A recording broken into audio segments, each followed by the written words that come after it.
Ili usipitwe na matukio mbalimbali yanayotrend katika mitandao ya kijamii, bonyeza maneno mekundu yaliyoandikwa subscribe chini ya video hii na kisha gusa alama ya kengele ili usipitwe na habari za wasanii mbalimbali wanaotoka ndani ya Tanzania na nje na Tanzania na habari ambazo zina make headline katika mitandao ya kijamii. Subscribe chini ya video hii.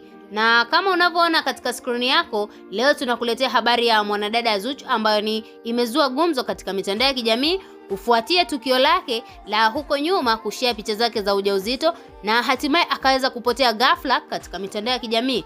Kitu hiki kiliweza kuwashangaza mashabiki kwa sababu mwanadada Zuchu hawezi kupita siku kadhaa bila kujiposti katika mitandao ya kijamii, na watu wengi ambao walikuwa wakimfuatilia mwanamke huyu unaweza kuona waliweza kucomment vitu mbalimbali na kuandika kwamba ni kwa nini Mr. Nasibu hajaweza kujiposti au kuachilia picha mbalimbali katika mitandao ya kijamii. Leo ameibua mambo mengi ambao watu wengi walikuwa hayajui baada ya kwenda hospitalini. Kama unavyoona katika screen yako, aliweza kwenda kuattend katika hospitali moja huko Dar es Salaam na kwenda kufanya check up, na hatimaye katika check up ile aliweza kupewa bed rest ya muda kidogo na hatimaye aliweza kujifungua.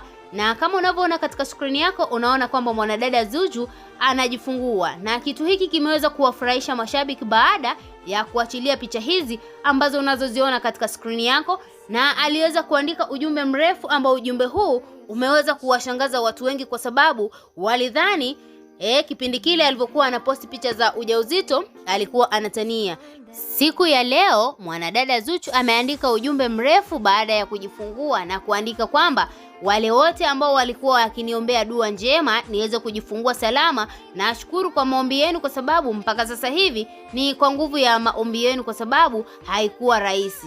Na unaweza kusema kwamba mwanadada Zuchu ni moja kati ya wanawake ambao wamekuwa wakijaribu kuficha maisha yao halisi na maisha ya kazi wameweza kuyatenganisha, kwa sababu tunaweza kuona wasanii wengi wamekuwa wakibeba ujauzito na kushare picha zao, na mpaka mwisho wanavyoenda kujifungua wamekuwa wakitangaza katika social media, na kitu hiki kimeweza kuwafanya wasanii wengi waweze kupoteza tumaini la kupata watoto. Na kama unavyokumbuka, mwanadada Zuchu amekuwa ni mtu ambaye anasakamwa katika mitandao ya kijamii, yaani ni kwa nini hajaweza kumzalia Diamond Platinum. Siku ya leo ameweza kuonyesha au kudhihirisha yeye ni mwanamke kamili baada ya kupata mtoto wake. Na mwanadada Zuchu ameendelea kuwaomba mashabiki yaani waweze kumtafutia jina zuri la mtoto wake. Je, unahisi kwamba mwanadada Zuchu ni kwa nini amechukua nafasi hii kuwakabidhi mashabiki waweze kumchagulia jina la mtoto na sio baba mzazi ambaye maybe anaweza kawa Diamond Platinum kama alivyoweza kuonyesha huko nyuma